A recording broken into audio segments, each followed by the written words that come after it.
supposed to do her intro first. Oh, we should be able to hear it. Yeah, and see it. And I'm not sure why we can't. It's okay. Is the intro playing? Okay. Hi. Welcome to The Impact with Robin Dorsey. I'm Dawn Dickerson. We're here tonight at the studios of WBGR, Sports and Entertainment Network. Robin is taking a well-deserved vacation, and she will return next week. Listeners, please like, listen, subscribe, comment, and follow WBGR on Facebook and Twitter.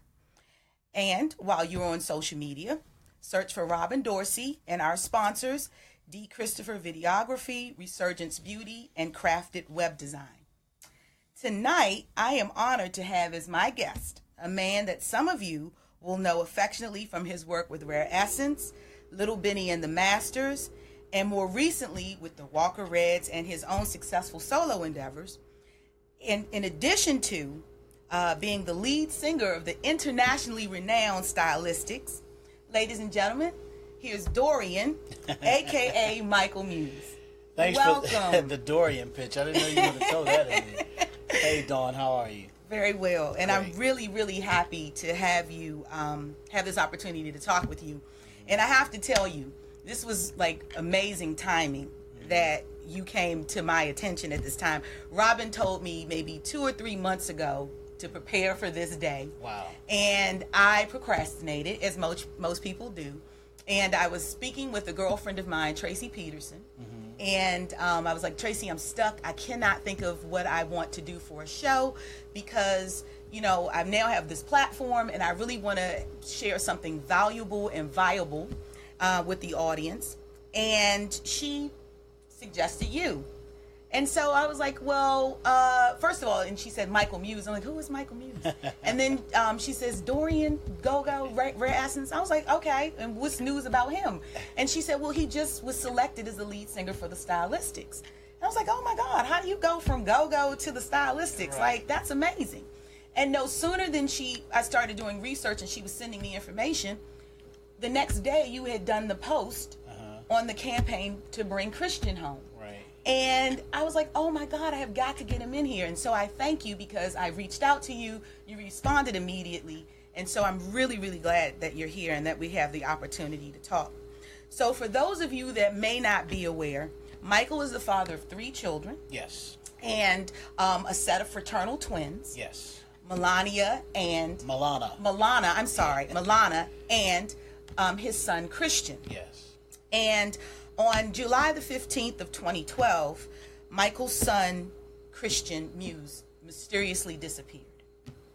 And since that time, Michael has been working to bring attention to his son's case, and he recently initiated a petition to appeal to the PG County Missing Persons Unit to reactivate the case to find his son. Yes. So, Michael, tell us about Christian. What I want to know is, what was Christian's life like prior to July 15th, 2012? Well, my ex-wife and I, you know, we basically split the time with the twins 50-50 after our divorce. And when they turned about 14 years old, we collectively made the decision that they come live with me solely. They were in Waldorf with her, but they moved to Oxon Hill with me. Waldorf, Oxon Hill, you know, it's kind of a culture shock. The kids in Oxon Hill are a lot more streetwise, a lot rougher. Needless to say, once he moved with me, Christian started to get into a lot of trouble. Even though Dad would keep his foot in his butt, he still would get in trouble and accumulated a juvenile record probably as big as this room. It's like every other day I was standing in front of the judge pleading his case. You know, to make a long story short, he went through what I call touching the hot stove syndrome. Just kept doing the same thing over and over and over again. And worst criminal in the world, because he would always get caught. I mean, just little petty stuff, you know. Until one day he broke down in the kitchen, and he was about 16 at the time, and he told me that he had an older cousin who had been molesting him for 13 years, older male cousin. So then everything started to make sense. The behavior, It was just confusion about his sexuality, frustration. And, you know, some people say I shouldn't disclose this information, but he can't speak for himself now because he's not here. And people need to know these things that go on in black families that are not talked about a lot. Needless to say, this other person was a child himself when it started. And that's the people you least expect would be another child. And after he told us that, it kind of made sense as to why he kept acting up. Then there was drugs involved, the growing pains from becoming a young man into a man. But the thing was, Christian was brilliant. Christian made the honor roll twice in his senior year at Oxon Hill. But I think he was one of those kids that school may have bored him because he was just that smart. So, needless to say, he caught one more charge after he turned 18. I could have just hit him in the head with a... So, of course, that was an adult charge. And he was on probation, keeping time with his meetings and everything. And he even went to this team builders thing that PG College has. And he got certifications in HVAC. He was doing well, got some college credits. And then one day just disappeared. Wow. So literally that morning, you went to work or wherever, everybody got up and went about their way, and he just never. Well, actually, it was at night. He had been out that day. Then he came back at night, and he was going to go back out. My thing with him was to always just give me another number to call in case I can't get in touch with you on your cell phone. He said, "Dad, I'll be back," and he never returned. And what made it so mysterious was that during that time after he told me about the molestation, he also told me that he had been involved with this group of people who had started a child pornography ring online. And he was underage. He willingly participated. Now, 9 months after Christian disappeared, a D.C. police officer who was working in conjunction with the FBI contacted me looking for Christian and about 14 other boys who had been exploited. They couldn't find any of them. They were all missing. So once I gave that information to the PG County detective in charge of Christian's case, I thought it would blow the case wide open. We're looking at possible human trafficking, of course, child pornography, the whole nine. And it was like giving that information to a black hole. Nothing transpired from it. Wow. I'm so shocked to hear that.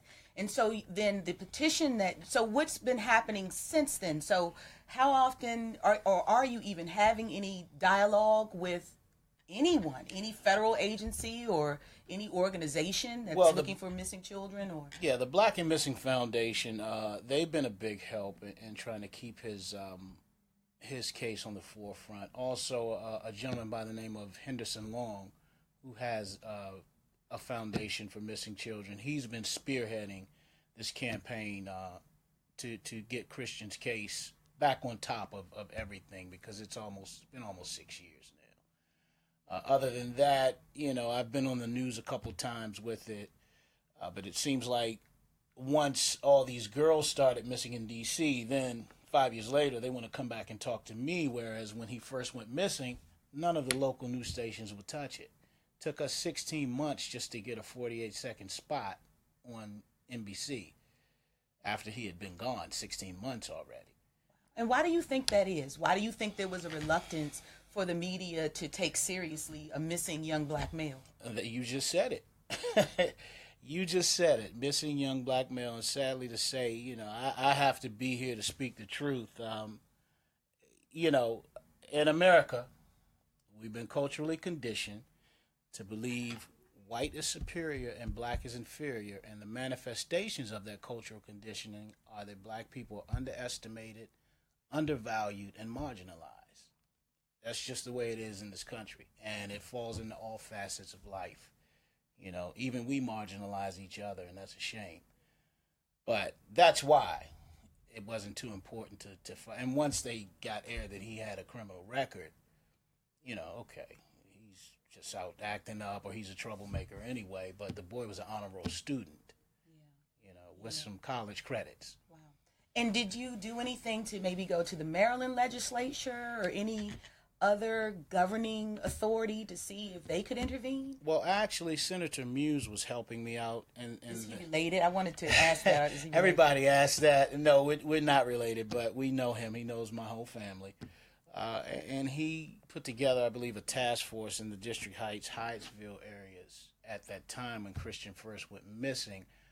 And that, again, that was within the first year. I honestly have not talked to him. I've been just trying to do the groundwork myself, to be honest. Yeah. I put up a GoFundMe campaign to try to raise money as a reward to get someone to talk, because I actually exhausted my 401k. I took my money that I had in my 401k, which is about $10,000, and I've been holding on to it. But nobody has said anything, so I said, well, let me get my people to help me. Let's build this up to $100,000. We've accumulated maybe $2,100 in 3 years. Oh, I'm sorry. That's unfortunate. We have to do something about that. And so help me understand, when it comes to missing persons, I always thought that the police authority put up the rewards and things. Is that not the case? They don't for missing persons. They put rewards up for homicide suspects. If you kill someone, they'll put up a reward to find the perpetrator. That's it. If someone's missing, the county's not going to put up a reward to find that person. That's all. Right. And so that's up to the parent or whatever to raise those funds. Yeah. So it's very important then that we really try to do a little bit more to help support this GoFundMe to help bring Christian home. And so when you initiated the petition, what was your hope for the petition? Well, actually, Henderson Long, the young man I spoke about, he's been doing thing after thing after thing to keep this on the forefront. This is just the next thing that he's actually done. We speak from time to time, but him knowing my schedule, he's kind of taking the horse by the reins, and he's driving this, and I thank God for him, as well as Miss Felicia Cook, who lost her grandson, and Miss Valencia Harris, whose daughter has been missing almost 8 years now. So we've kind of become one big family, and they know with my music and everything, I don't have the time to really put into the effort with Christian. I do as much as I can, but they're really the captains of the ship right now for me, and I thank God for them. So how long after, on that night, how long after he was missing did you notify the authorities? Like, walk me through, as a parent that hasn't been through anything like that, walk me through, like, what were some of the steps that you took sort of to get where we are today? You contacted the authorities and then... Right. I gave it 2 days because I honestly, at that time, I was under the same impression you were, that you had to have 48 hours, 72 hours. So I waited 2 days. I mean, he was 19, practically a grown man. And there had been times before where he would go out and I may not have heard from him in a couple days. But some strange reason, he wasn't answering anyone's phone calls. I had his sister to call him, my mom to call him. Everybody was calling him. And then I started to get worried. And that's when, after the second day went past, that's when I just went on and filed a missing persons report. And is that easy to do? It's easy to do. They'll come and sit down and talk to you. And, you know, they'll write down whatever information you give them. They'll ask you for the last person he had been seen with, which I did give the detective that information. It was a neighbor of mine who was his friend at the time. She went over to talk to him. He wasn't home. I don't think she ever went back to see him. We're talking about the last person he was seen with. They never went back to see him. Did you ever talk to that friend yourself? Yeah, I did. And he basically told me he dropped Christian off around the corner and some other group of guys came to pick him up. Oh, wow. That's all he gave me. Wow. And so then time goes by, and what's happening? Are you calling PG County's Missing Persons Unit? Is somebody calling you? What's happening? Well, it seems like the only time the police would contact me was when the media got involved. Just like with the first 16 months, you know, I would talk to the detective from time to time, and she would call me asking me, had I heard anything? You know, I'm like, you're supposed, I mean, I would give her information. One thing that comes to mind that really, you know, got under my skin was one time I told her one of his junior high school friends had said he knew who killed Christian. Let's go talk to this boy and see what's going on. She told me, a female detective, it wouldn't be wise to go by myself talking to someone who knows that information. I'm like, well, you're the police. Can't you get a male cop to go with you? Or, it just became so frustrating that I kind of gave up on them. I thought about hiring a private detective and everything, but once I found out prices involved, and it's been a lot of prayer from me, and any idea I can come up with, I thought this GoFundMe would be the best idea because money talks. I know if there's $100,000 reward out, somebody will miraculously know something. But, we got to get there first to see if that'll work. Yeah. Gosh. And so the petition, how many signatures do you need to get on the petition for it to be activated? I don't know what. Honestly, what that does, I think it just shows the county legislator that this is an important issue. People are backing this. They need to move on it because I don't think there's a limited number. They'll start you out at small goals. First, the goal was 100. Then once we reached 100, it became 300. Then once we reached 300, it became 700. Now it's up to 1,000, and I think we have about 877 signatures. So once we reach 1,000, it'll probably go to 1,500. Okay. It's just a gradual build-up just to show the county that, hey, this is important to our residents. We need to move on it somehow. Yeah. And, as a parent, I have a 19-year-old son right now, and I feel that I can empathize with what you're going through at this point. Because you don't have a body, you have no closure at this point. Right. But you know what? Looking at the Stephon Clark case in Sacramento, mm-hmm. and then seeing how his brother Stevante is really kind of responding to that, and there was a woman. There's a video going around on YouTube, and a woman was really describing that the brother is suffering from PTSD, mm-hmm. and it made me think about we again in a case like this, you always think about the parents.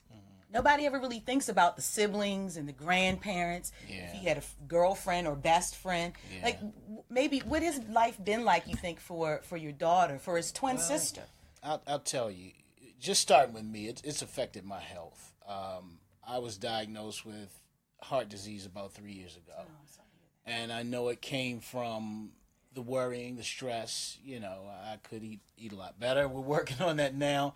His sister, my daughter, twins have a connection, and I've seen it. It's a very metaphysical, spiritual connection. Just a quick example: when they were 3 years old, they had been apart for maybe a month, hadn't seen each other, hadn't been around each other for a month. They caught the chicken pox on the same day. Wow. Same day. Wow. So they do have a connection. And one reassuring thing she told me about 2 years ago, she said, "Dad, don't worry, he's not dead." So I know she may be able to feel something that she can't even explain, but it's really starting to bother her. I try to be the shoulder for her to lean on, but I'm crushed on the inside too because I have these reoccurring dreams about him. And what's crazy is that in these dreams, he's always a kid. He's not a grown man. So I guess that's my parent eye. He'll always be a kid to me, and I always end up crying in these dreams. But no tears, no physical tears come out. And that's torture because God gave us tears to release our pain. So I'm feeling this pain, but I can't cry. I just feel all the sorrow. The best way I can describe that is my soul is crying, and there's really nothing I can do about it. Have you gone to therapy at all? Well, I don't know. You know how us black men are. One comedian said we don't go to see the doctor until we see the light. Yeah, right. No, I haven't, and maybe that would be a good thing. My faith is strong. I was brought up under a grandmother who was a Pentecostal evangelist, and all those prayers she used to say over me at 3 a.m, and I didn't even understand what she was doing. I see now that's what's sustaining me to this day. Amen. All of grandma's prayers. Amen.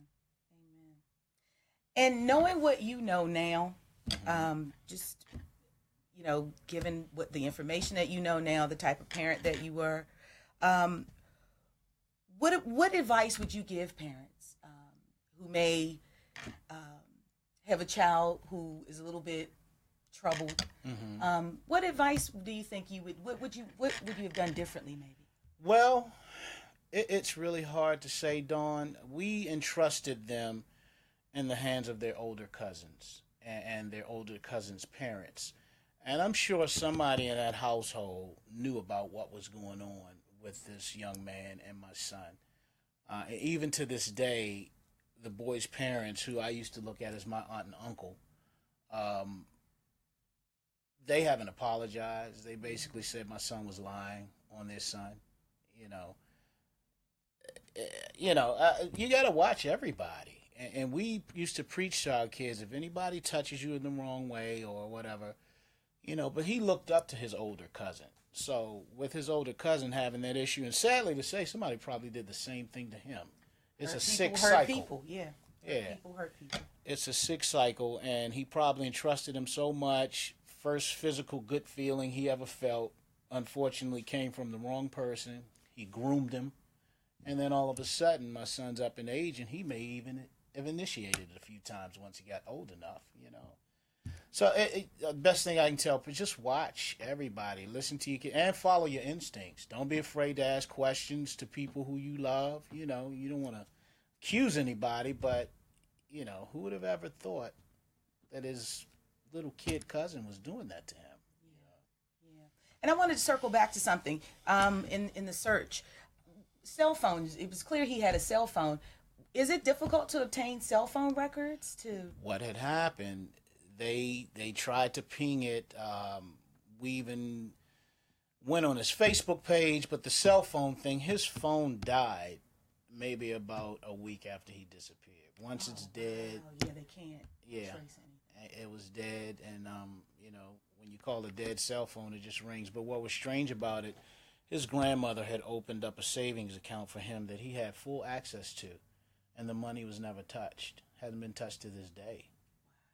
And that's another thing that really raised a red flag with us. So, Wow. Yeah. Well, I know that it may seem obvious to some people about things that you can do if you ever find yourself in a situation where you have a child or a loved one missing. But we did a little bit of research, and I just wanted to share some things and reiterate others. These tips I got off of the website Trustify.com. And, of course, the first piece of advice is to contact the authorities immediately.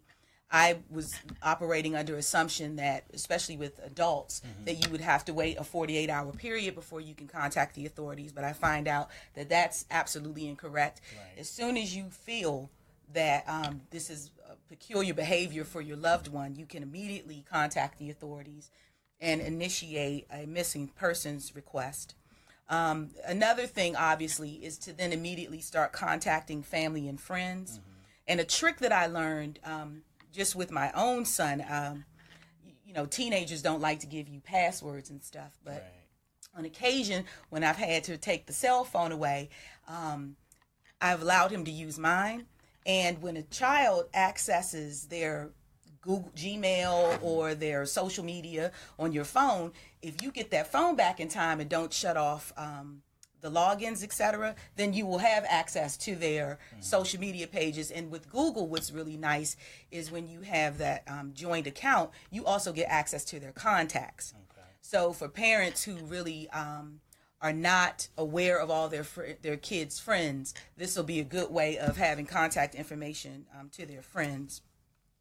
Another thing is to obviously immediately start creating signs and posting them using Facebook and social media to get the word out about your missing loved one. That's a really good way. Another thing I learned was to contact the National Missing and Unidentified Persons System. This is a database that's maintained by the Department of Justice. And what's nice about this is that as soon as that information gets put in the database, then the case of your missing loved one is now able to be searched on a national level. So, nationally, people will be on the lookout for your loved one.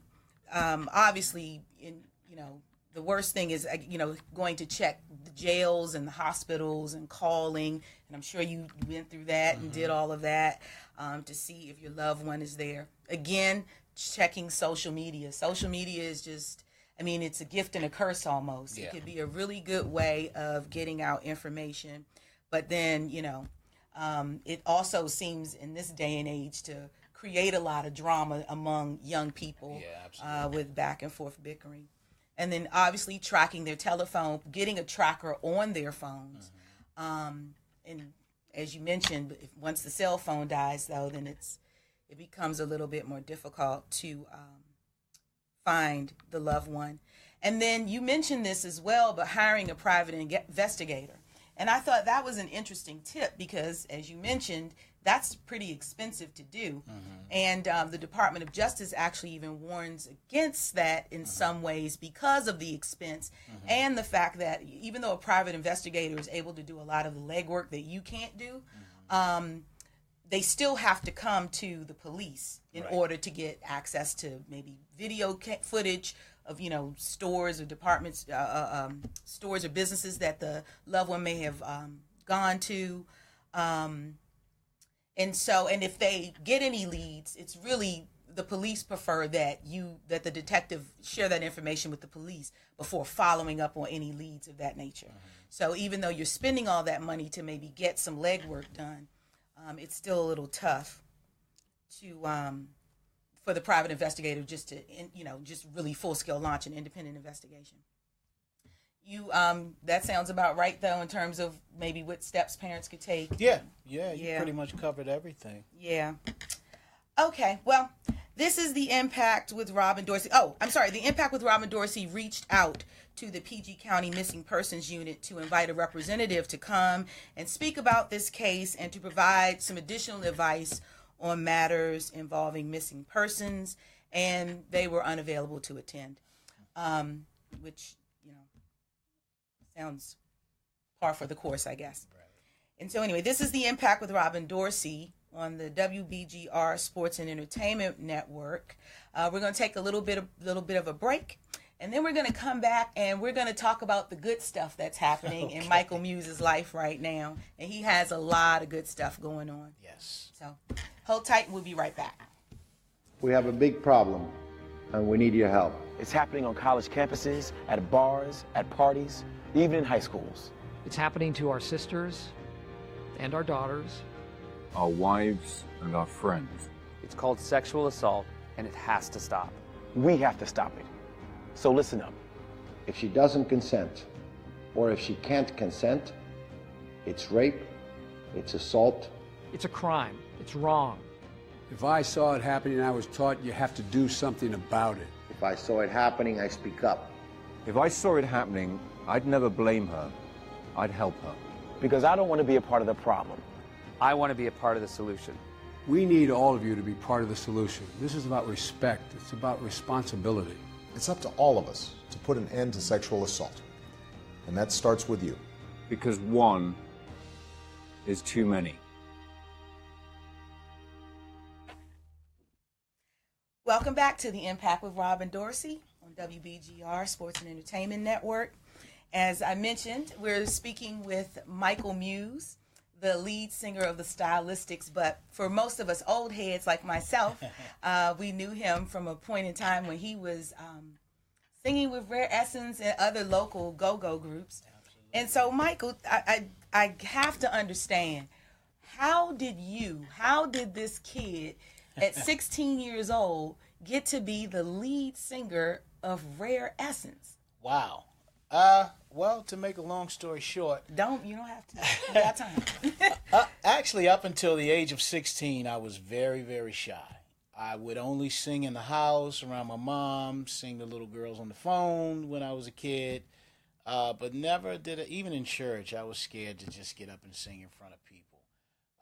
My mom, fortunately, she was able to send me to Catholic school for the first 9 years of my education. Where'd you go? I went to Our Lady of Perpetual Help. Oh, our little prison home. Our little prison home. There you go. How do you know about it? Did you go there Because I too? went to Nativity. Okay, yeah. We deemed it our little prison home. Wonderful school, though. Mm-hmm. So in my 9th grade year, she was able to send me to Bishop McNamara in Forestville for 1 year. Okay. And, Mom got sick after I finished McNamara, so I had to go to public school. And fortunately, my grades were good enough, even though I grew up in Southeast. Ballou was my neighborhood school, but I was able to get up to Dunbar. So I went to Dunbar, and the first thing I saw coming out of an all-boys school like McNamara was all these fine young girls up in Dunbar who dressed nice, who smelled nice, who smiled nice, who just girl heaven. But me being a little Southeast kid from a single-parent home, I didn't have any money. I couldn't dress. You know, my whole 10th grade wardrobe was basically camping clothes. You know, flannel shirts and khakis. But these Northwest kids, they were slick. They knew how to dress. They had money in their pocket. So the first thing that came to my mind, how can I get some attention from these girls up here? Talent show. I said, okay, we got to do this. So the first talent show they had my 10th grade year, I sang Always and Forever by Heatwave. Only person who knew I could sing was my mother. Fortunately, my aunt came to the show, and she surprisingly found out that night that, yeah, my nephew can sing. Ironically, she worked at Riggs Bank at the time with the brother of the bass player of Rare Essence. Okay? She told him that I have a nephew that can sing, and the first thing he said, well, they're looking for a new singer because their singer just got fired. So between my aunt and her co-worker, they set up the audition for me to sing for Miss Mack, who was the manager of Rare Essence at the time, and one of the original members. And I sang a Peebo Bryson song called I Am Love. And I left them with their jaws dropped to the floor. And it was just really, okay, when can you start after that? And for the first 3 or 4 months, I would basically just get on stage and sing one song and then sit down. Once I got acclimated with all their steps and was able to fill in my little different parts on their different songs, you know, I became a mainstay on stage. And it got to the point that, you know, not to toot my own horn, but I was the first go-go singer that ever became the highlight of the show. Right. There were singers before me, but I was the first one who actually became the highlight of a go-go show. Yeah.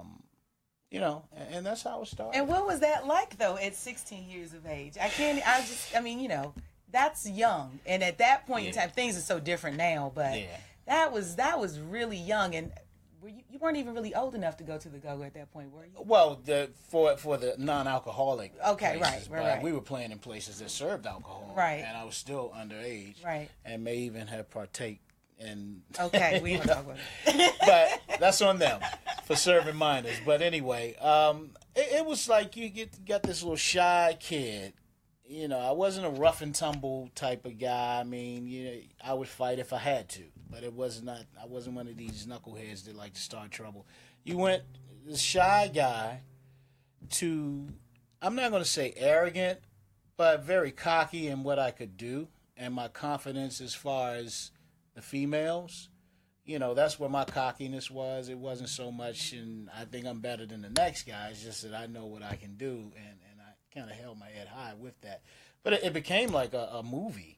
Yeah. You know, when Landover Mall was open, it was like I would make sure I'd go up there every Saturday just to get chased out. And I'm not exaggerating. I believe it. Because we're talking about giddy teenage girls, and then you got this same guy who sings for the #1 band in the city, their same age. You know, it was quite the movie. I can only imagine.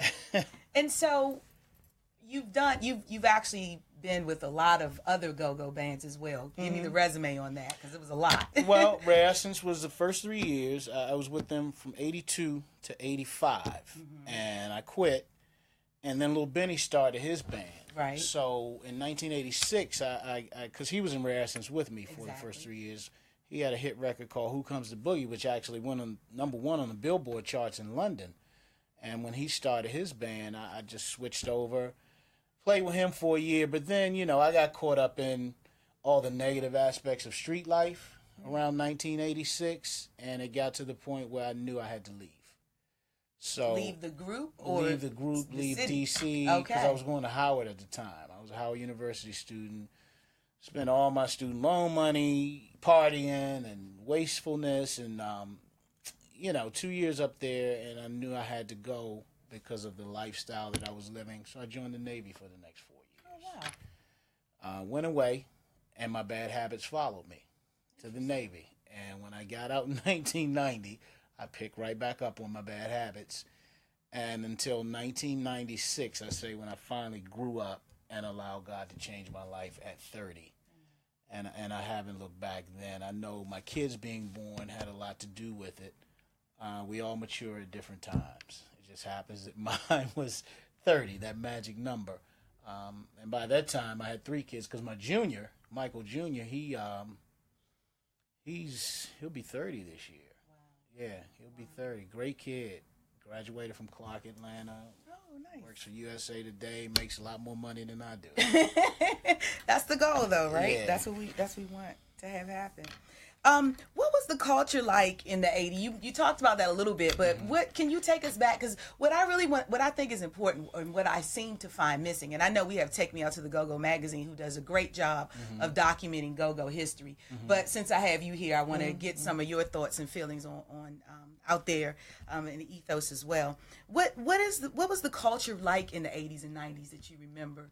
The 80s was bright. And when I say bright, I mean literally bright. Even the street lights were brighter in the 80s. Seems that way, right? Yeah. Stars were in the sky. Stars were in the sky. The street lights were on there. Yeah. They're all dim now. Yeah. People wore loud, bright colors. Yeah, and people partied. That's the best part. The music was popping. I mean, from new wave to pop to Prince, and I was a Prince head. I actually thought I was Prince. I thought I was Prince and Elvis Presley at the same time. Whoa. And when I say that, Ego. I used to emulate both of them on stage. But, nothing's new under the sun. So all artists steal somewhere from someone else. And I drew a lot from Prince and Elvis Presley. But, yeah, the 80s was just an exciting time. It was just vibrant, And the music was what made it for me, because music has always been a spiritual thing for me. And when I say spiritual, I don't mean in a religious sense. I just mean the songs I sing usually are the songs that I like. And when you like something, you can release your spirit through your voice or through your instrument even, and people can feel that. Yeah. I think a lot of these bands nowadays, they get caught up in trying to play every hot song on the radio. And especially for singers, if you're not feeling it, the crowd's not going to feel it. They may want you to play that song, but you're not going to touch them. Yeah. So, the 80s was magical. And tell me about this. I always wanted to know this, and I don't mean to get into your personal business with this, but how are go-go bands paid? Like, how are you all paid? Well, at that time, Rare Essence was incorporated. They were actually an LLC business, and we got paid like a job. We got paid in a check every week. Can't say it was a fairish check. Okay.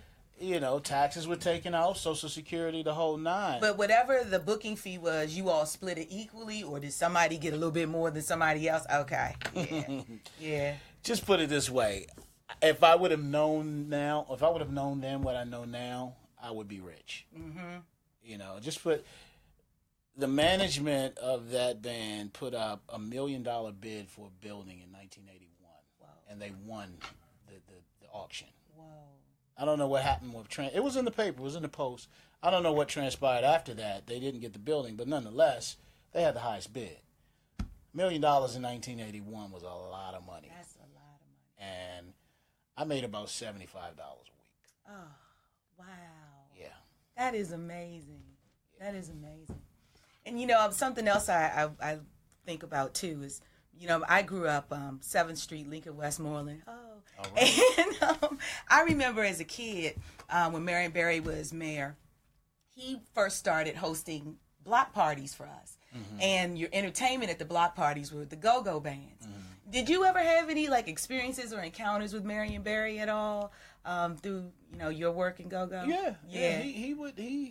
I've stood on stage with him a number of times. He got me my first job. Exactly. Yeah. As I tell people, and my first home and a whole lot of stuff. That's right. Really. Yeah. I've shook his hand. Yeah. And even when he moved over to Southeast, a friend of mine, Southeast, he used to live on Douglas Road. A friend of mine lived around there.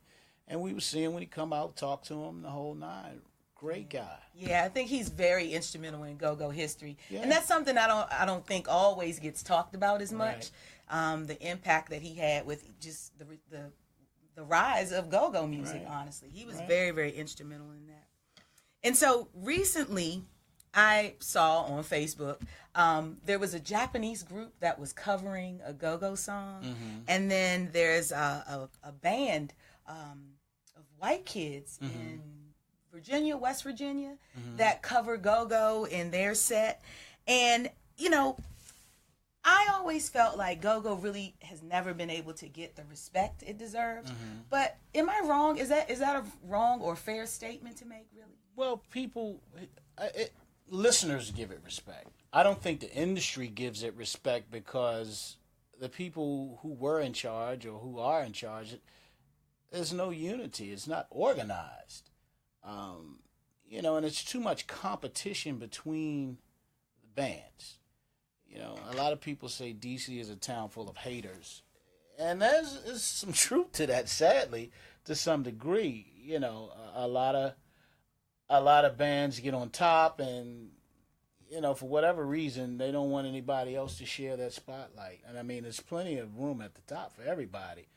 But like I said, it's the organization, the business platform, the marketing, the unity that it would take. And now in the music industry, if you think about it, after the 70s, the big band era died out. Yeah. There's no record label that's going to sign a band with 10 musicians. Yeah. It's just not going to happen. Not in this day and age, no. The last big band, I'm not even going to say they were a big band, the time, they were about a 9-piece band, but they were working with Prince. That's a whole different entity. You're not going to get a record label to sign.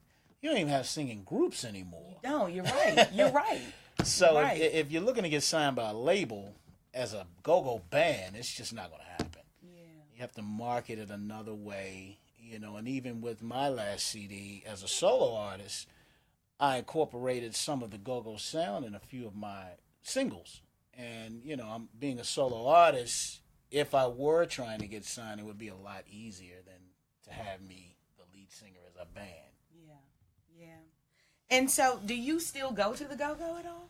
Well, you know what? Ever since life has changed musically, I've made a couple of spots because it's actually fun to be able to go and not have to get on stage and sing. Okay, no one ever invites you up, though? Well, you know, they have, but contractually now it can't. Okay.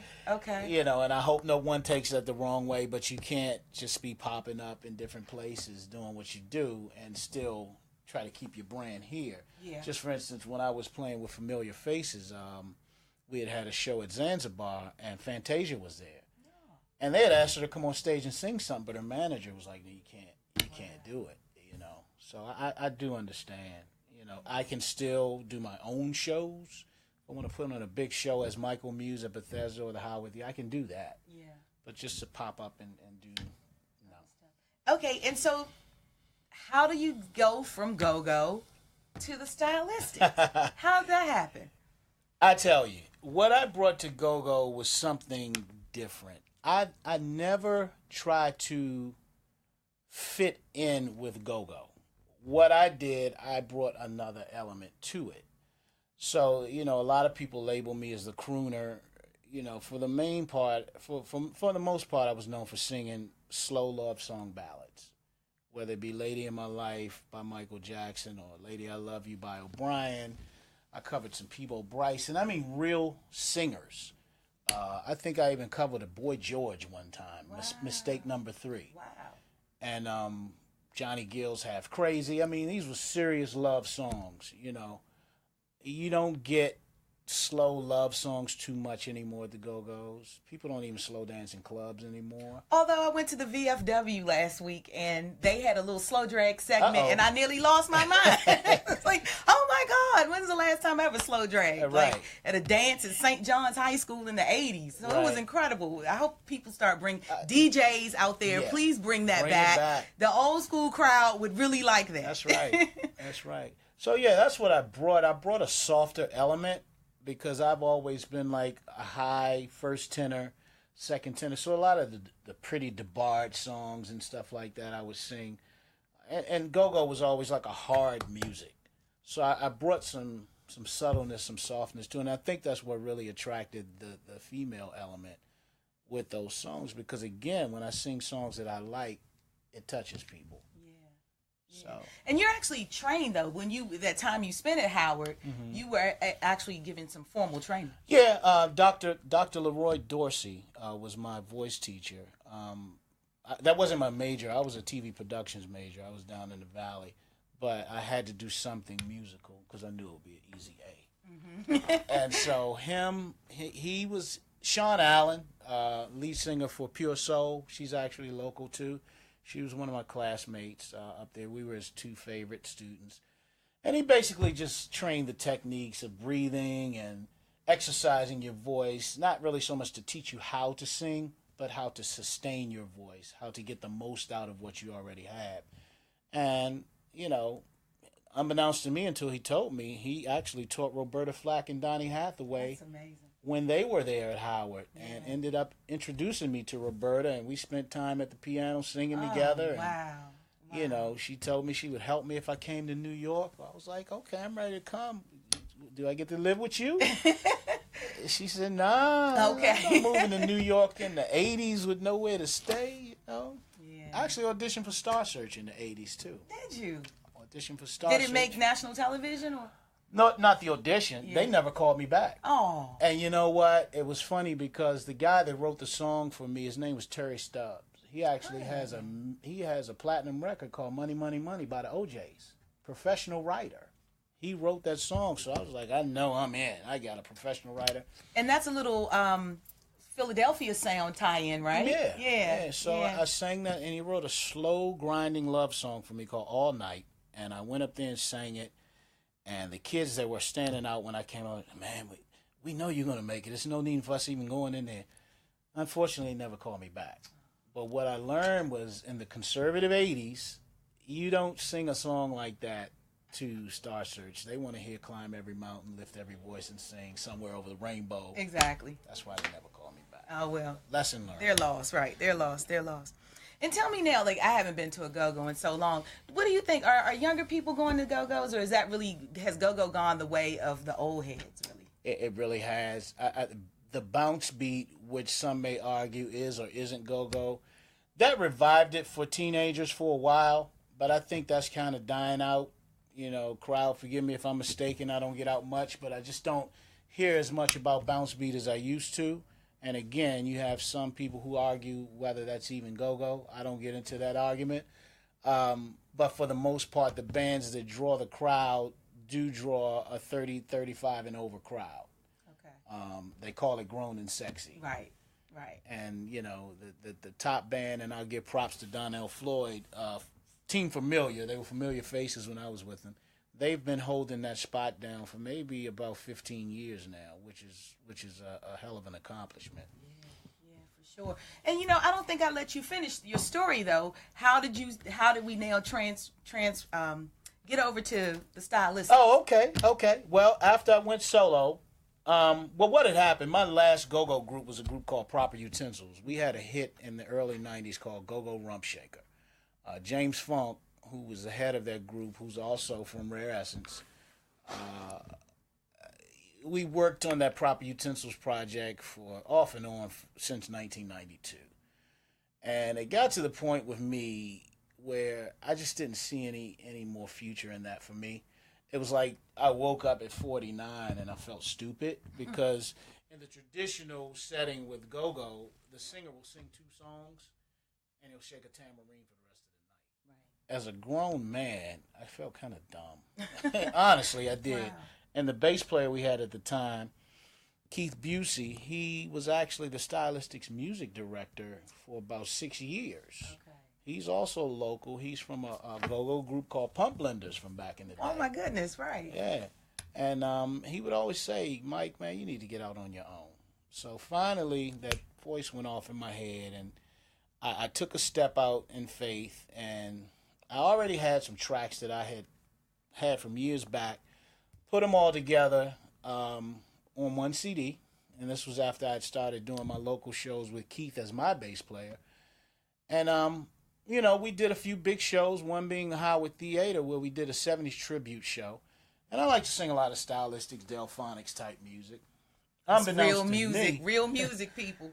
Unbeknownst to me, one of the Delphonics saw one of my videotapes on YouTube. He knew Keith. So he reached out to me and he wanted to work with me. We kind of lost touch, but about 6 months, now the show was in 2016, so about 6 months ago, he called me back. His name's Johnny Johnson. He said, Mike, I got something real big for you. I know I haven't talked to you in a while, but the Stylistics need a new lead singer, and God put you on my mind. Wow. And so he hooked me up with the manager and one of the original members, Herb Morrell. Unbeknownst to me again, they had already been watching me for about a year on YouTube. It was just my different shows and everything. And first thing he said was, do you have a passport? Because they knew that the other guy was leaving. Yeah. And they wanted me to be ready. So they kind of already had their mind made up from what they saw. But they still wanted to meet me. So I went up to Philadelphia, I think it was on a Wednesday. And I sang live for them. And I thought I did real good just hearing it straight from my mouth. But when they played it back with the music, I was like, oh, my God, I suck. I just didn't like it. I did not like it. I know I could have did better. So I went home with my tail between my legs and just knew they weren't going to. Because I expected to go up there and have their jaws dropped, like when I auditioned for Rare Essence. Right. But what I failed to remember is that these guys have been doing this for 50 years. This is their stuff. They had the greatest falsetto tenor that ever sang, Russell Tompkins, the original guy. Amen, yeah. And I'm not going to impress them too much. They just want to see if I can hold the spot. So, 2 days went past, and then Herb called me. I saw that name, and he said, Mike, I meant to call you yesterday, but I just wanted to tell you welcome aboard. Wow. And it's like the weight of the world. I mean, I cried crocodile tears. Oh, that's fabulous. Yeah. That's fabulous. So then what happened? So then you got to go. You got to learn this choreography. Right. They hooked me up with Jason Sharp, who's another member. He's been with them for about 8 years now. He lives in Towson, so he's close. Oh. So I went up there with him and started going over some of the steps, and he told me, man, just do what you can, because it took him 6 months to get all that in order. It's quite intricate stuff. So I was kind of like just thrown in the fire, because that first show was here at Constitution Hall in February. Right. So I had about 3 weeks. Fortunately for me, I know 95, 96% of the their material. Music. Yeah. And a lot of people tell me I sound like Russell, so it really wasn't that much of an effort to sing it. It was just trying to blend in. And even with the mistakes that I think I made, people's like, man, you look like you've been with them forever. Because it's a spiritual thing. Yeah. I feel, and I always have felt since I was a kid, what they do. Mm-hmm. And that sound, it's in me. And so it wasn't hard at all. Was that ever on your radar? Like, I'm thinking about that. Like, was that ever on your radar? Was that even anything you ever dreamed or imagined that you'd be doing? Well, it was. Well, my main goal, and I think a lot of singers in this area lose sight of that, my main goal never stopped being to be famous or to be international or at least national. Some people get caught up with just being the number one person here or the number one band here. I never lost sight of that, had no idea that it would come from them. I was basically putting all my energies into my solo project, trying to push that, trying to market my CD online, to sit in my house and sell CDs all over the world. Right. And then out of nowhere, and I know it was God, and I say that because I lost my mom last February. And this February, I debuted with the Stylistics in my hometown. Right. That's nothing but God. That's amen. Amen. For sure. For sure. So, I wanted to find out from you, going back to some of your go-go roots. Mm-hmm. Tell me about like one of your most memorable experiences performing, and actually it could be even with the Stylistics. Okay. But what's one of your most memorable performances? Something that really stands out and sticks out to you. Actually, I have two with Rare Essence. The first one would be Forestville High School. I believe that was 1983. Whoa. I was singing "Ribbon in the Sky" by Stevie Wonder. And I mean, I saw it coming a mile away. As soon as they slowed it down and the guitar player started playing that intro of "Ribbon in the Sky," I could see the girls tussling to get up front. Wow. On the very first verse, a fight broke out up front with about 4 girls. Uh-oh. And we had to actually stop the song because they were actually fighting I mean, And I don't think that's changed much. Fist fighting to get up front, because my thing, I would always reach out to the crowd and hold some. I guess they was like, he's going to hold my hand tonight, and they actually fought. That's one. Whoa. The second one would probably be when we did the Capitol Center on a sold-out show with New Edition. Oh, I missed the Capitol Center. Yeah, New Edition, their dressing room was right next to ours. I believe New Edition, O'Brien, and Cameo were on that show. And I met this girl backstage named Jeannie. And at the time, Prince was hot, and she looked just like Vanity. Oh, my.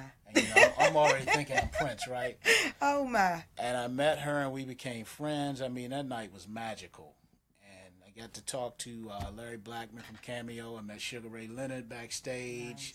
Nice. And it was sold out. And when I started singing Lady in My Life, the screaming was so deafening, I couldn't hear myself sing. So, yeah, that was a magical moment. Wow. Those two were rare. Wow.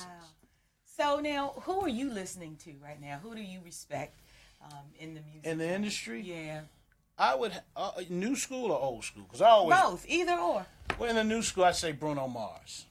And I say that because in my mind and what I can hear, he's the only one bringing real music to the table. Yeah, he does. He brings and it back.